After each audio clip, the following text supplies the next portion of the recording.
Geeks, this is Jasmine Sky here dressed as Hikaru Shindo to bring you a rather short discussion video about why you should watch Hikaru no Go.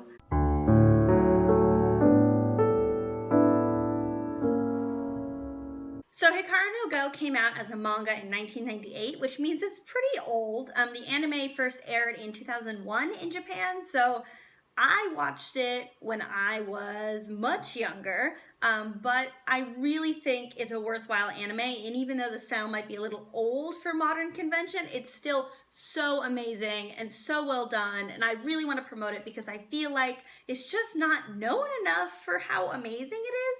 I don't know if any of you are really going to go out and seek out an old anime, but if you are at all interested in the game of Go, which is one of the most fascinating board games and one of the oldest board games to still be around today, then you should definitely check it out. Also, the plot and the characters are just super, super fun. So let me give you my top 10 points as to why you should watch Hikaru no Go. So point number 1 is that there is a really hilarious ghost character. In general, I love shows that involve possession and like friendly possession, not nasty possession, and this is definitely one of them. So the main character Hikaru goes into his grandfather's shed looking for something to pawn off because he's like a brat, right? And he stumbles across this very old blood-stained Go board, and when he touches it, he gets possessed by this 1,000-year-old ghost named Fujiwara no Sai, who once upon a time in the Heian era was this absolutely amazing, skillful Go player. And he really wants to play Go. Like, that's his whole reason for still being a ghost and existing, is that he just wants to play Go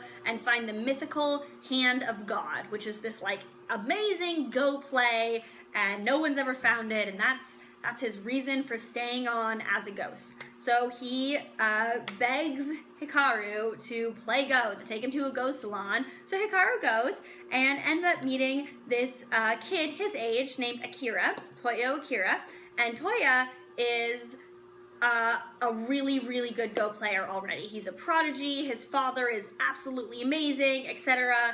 But Hikaru, not knowing any better, just kind of has Sai tell him what to do and absolutely crushes this kid, which starts the entire plot. Like, basically 100% everything for the next 75 episodes is because of this one moment in which Hikaru just absolutely crushes someone who should be leagues ahead of him, and then decides that he actually wants to learn this game by himself, and therefore goes like 100 times down in skill level. But anyway, so it's really fun. It has a really great plot. Like I said, it's 75 episodes, or you can read the manga, and it's great. So Sai, point number 1, Sai is an absolutely amazing character, a lot of complexity, and I absolutely love him as a character.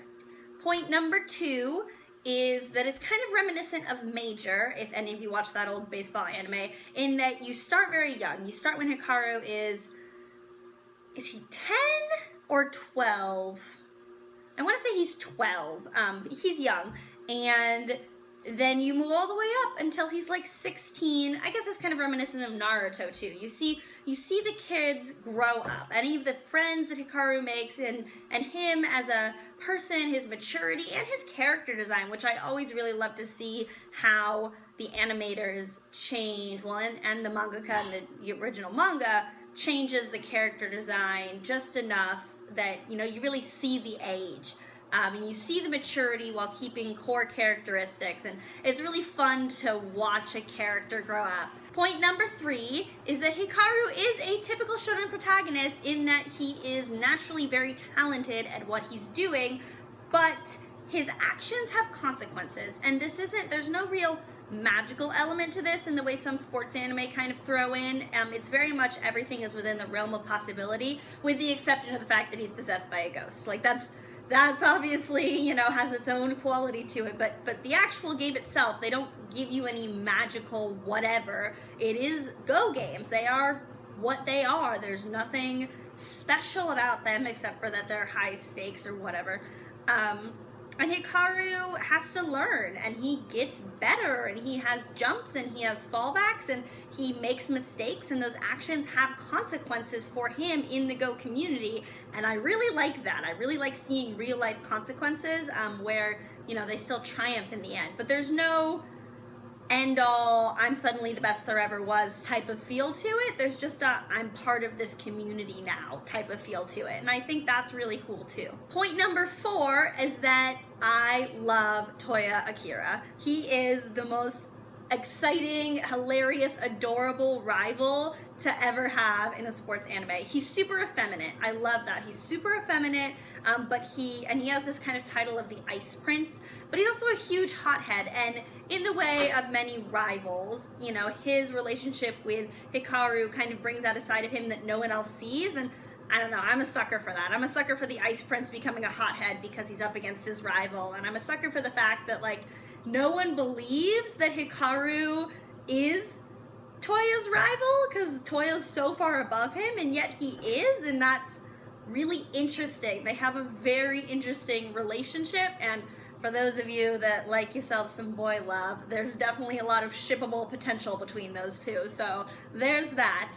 Point number 5 is that you don't need to know Go at all to watch this, and I think that's really cool. Like, me and my brother learned Go by watching the show and then doing some more research outside of it, but it's a really amazing board game, and if you're at all interested in old games, I mean, this is a game that's been around for 2,000 years, and it's super simple looking. Like, let me just show you what the board looks like. So this is a Go board. This is mine, that me and my brothers that we share, and it just has these very simple white and black pieces and a 19 by 19 board. So anyway, Go is this really cool board game. I have a lot of fun playing it. Me and my brother play it all the time, and you can also play it online. So there's a lot of sort of Go communities online where you can play and try to rise up in the ranks and all that stuff. So if you're interested in board games at all or old games, then definitely it's a really fun show to watch to help you get into that. Number 6, which goes along with that, is that you learn a bit of history in this, and as a history nerd, I thought that was really awesome. I definitely learned a lot about the Heian era, and I learned a lot about the history of Go in Japanese culture, which is huge. Like, it is this massive part of the culture, and maybe perhaps part of the old culture that might be dying out a little bit, but it's still really good to know and really interesting to know, and interesting to know how this game interacted with different periods in Japan, and I think that is super, super cool just to learn via watching the plot of the show. Number 7 is the cross-culturalism. In the same way that we learn about Go in Japan, you also learn about Go in Korea and Go in China, and that is really cool. And the interaction of these Japanese Go players with Chinese Go players and Korean Go players is really interesting also. You have some cool cross-culture politics going on there, and I think that's cool. And that all comes in with point number 8, I think is what I'm on, which is media. There's a lot of media in Hikaru no Go. Now, it is older, so you don't see any of the modern media like Instagram and Twitter, etc., which some of the newer animes are playing with, but you do get to see magazines and news reporters and how that plays in and how they interact with the players. So if you like seeing how media interacts with people, I think Hikaru no Go is a really fascinating show for that also. 9 is if you at all enjoy fan fiction and fan art and stuff like that, you know, it's an older community, but it's still an active community because the people that have watched it and fell in love with it still are in love with it, like me. I'm still in love with this show, and there is a very good, it's one of those communities that's very small, but has a lot of quality to it. So there's a lot of really amazing quality fan art, really amazing quality fan fiction if you like that, and definitely like a huge place for you to explore if you watch it and get to know the characters and want to delve into alternate stories with them. And my last point is that just the overall cast of characters. I touched on Hikaru, who I love, obviously. I touched on Sai, who I love. I touched on Akira, who I love. But there's a huge cast of characters, and they're all of varying ages and in varying points in their life. And I really like that because we get to see what the old professional does and what the sort of middle-level professional and the inexperienced professional and the person that can't quite get to professional. And then you see these people outside of the Go community and how they perceive the Go community, and it's really, really cool just to see how many different characters there are and how they relate in little ways. It's almost slice of life like, but it's all slice of life with Hikaru's life and his journey to loving the game of Go. And that is the end message. It's all about him learning to love this game. It's not necessarily about him winning. I mean, there's that aspect to it. You know, he's competitive and he wants to win, but in a sense, I almost like it better that, like, you don't know what the ending is going to be. There's no, oh, he's going to win the Grand Prix title and he's definitely blah, blah, blah, because it's a sports anime. It's not that story. It's a very different story, if you will, from that typical sports anime arc. And I think that's fun, and I think it's nice to switch things up a little bit. Also, it's complete. So if you're one of those people that doesn't like waiting to see what's going to happen next, then there's 75 episodes for you to watch. So have at it and have fun. And I hope some of you will give it a try and learn to love this show just as much as I do, or more, I don't know. And otherwise, I will see you in my next video. Bye, peeps!